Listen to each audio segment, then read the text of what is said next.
5 minutos com você, programa 38. O ano de 2011 tem revelado polêmicos temas, notadamente em relação ao comportamento humano e social. Um deles é o reconhecimento e regulamentação através de leis da união entre pessoas do mesmo sexo. Brasil, Estados Unidos, Inglaterra, Coreia do Sul, Argentina estão entre os países onde a lei passou a reconhecer o direito de pessoas com opções sexuais diferentes da homem e mulher se unirem e usufruírem dos mesmos direitos civis. Até o exército americano passou a admitir em suas fileiras homossexuais. Os mais antigos identificariam nisso o fim dos tempos. O fato é que o problema sempre existiu, mas a ignorância que leva ao preconceito sempre preferiu desconhecê-lo, induzindo a atitudes discretas e mais recentemente exacerbadas pelas chamadas paradas gay, que se multiplicaram nos últimos anos em várias partes do mundo. Mas como se pronunciam as correntes da psicologia e da religião? Aí se confundem reações geralmente radicais, como se vê a pessoa com tendências sexuais diferentes daquelas que seu corpo físico naturalmente apresentariam. Explicações geralmente brilham ao extremo, sempre mais emocionais que racionais. Pesquisas feitas em nosso país, por exemplo, indicam que 55% de rejeição à ideia de legalização da união homossexual.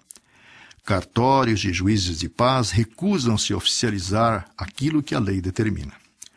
Jovens dizem que, por maior seja a amizade que possam ter por alguém, se este revela sua condição homossexual, voltam-se contra o mesmo, afastando-se do seu convívio. Antigas civilizações, porém, conforme registra a história da Grécia, Roma e Esparta, registram que entre os chamados ritos da virilidade era comum e obrigatório os adolescentes chamados, então, éfebos, receber a virilidade transmitida por homens adultos e viris através da prática homossexual. A verdade é que, na atualidade, não se tem aquilo ou naquilo que a sociedade considera oficial uma explicação lógica e racional sobre o homossexualismo. Não se pode negar, porém, o vertiginoso crescimento do número de pessoas revelando sua condição independente da condenação declarada dos religiosos e profissionais da saúde mental, chamados a opinar sobre a questão. Em 1971, o médium Chico Xavier, durante sua participação no programa Pinga Fogo, um dos de maior audiência na época, na extinta TV Tupi, integrante das emissoras associadas, pertencente ao empresário Assis Chateaubriand, foi questionado sobre a questão, apresentando uma argumentação que não só pode explicar a origem e razão do problema, como também leva-nos a raciocínios mais coerentes e menos emocionais sobre o mesmo. Disse o médium, abre aspas, a chave para o entendimento do problema da homossexualidade está no conhecimento da reencarnação. O homossexualismo, tanto quanto a bissexualidade, transexualidade como a assexualidade, são condições da alma humana. Não devem ser interpretados como fenômenos espantosos, como fenômenos atacáveis pelo ridículo da humanidade. Tanto quanto acontece com a maioria que desfruta de uma sexualidade dita normal, aqueles que são portadores de sentimentos de homossexualidade ou bissexualidade são dignos do maior respeito e acreditamos que o comportamento sexual da humanidade sofrerá no futuro revisões muito grandes porque nós vamos catalogar do ponto de vista da ciência todos aqueles que podem cooperar na procriação e todos aqueles que estão numa condição de esterilidade. A criatura humana não é só chamada à fecundidade física, mas também à fecundidade espiritual. Quando geramos filhos através da sexualidade dita normal, somos chamados também à fecundidade espiritual, transmitindo aos nossos filhos os valores do espírito de que sejamos portadores.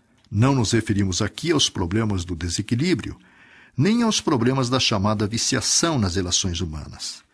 Estamos nos referindo a condições da personalidade humana reencarnada, muitas vezes portadora de conflitos que dizem respeito seja à sua condição de alma em prova ou à sua condição de criatura em tarefa específica.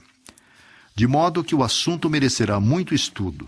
Nós temos um problema em matéria de sexo na humanidade que precisamos considerar constantemente, combatendo com segurança e respeito recíproco. Por quê?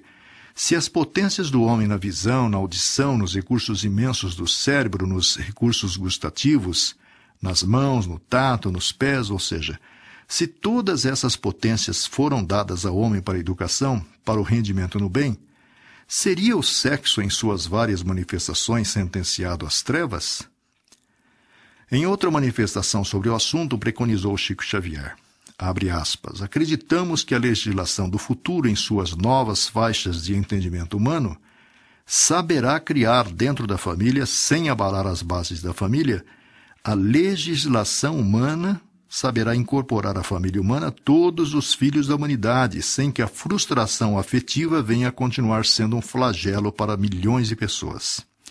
Num congresso de neurologia realizado há pouco tempo, se deu especial destaque ao problema da fome. É verdade que o problema da fome é removível com a redistribuição do trabalho, com a administração criteriosa do trabalho para a criatura humana em todas as idades.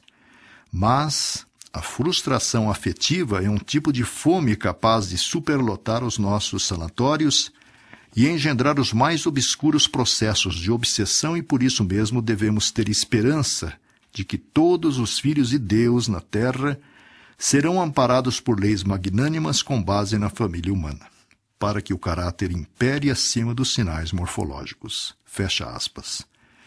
No outro momento, Chico Xavier disse: nunca vi mães e pais conscientes da elevada missão que a divina providência lhes delega, desprezando um filho porque haja nascido cego ou mutilado.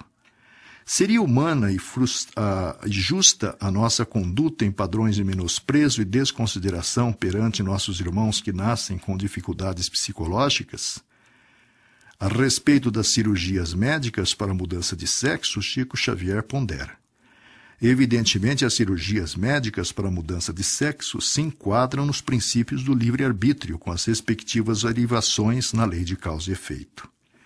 Sobre duas pessoas do mesmo sexo viverem sob o mesmo teto, como marido e mulher, manteve-se na retaguarda, afirmando que os amigos encarnados no plano físico com a tarefa de sustentar e zelar pelo cristianismo redivivo na doutrina espírita estão aptos ao estudo e conclusões sobre o tema.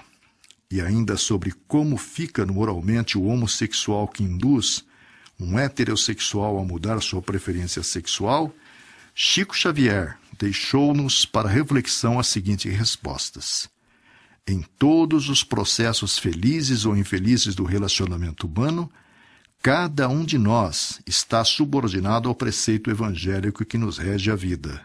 A cada espírito será sempre atribuído o resultado das suas próprias obras.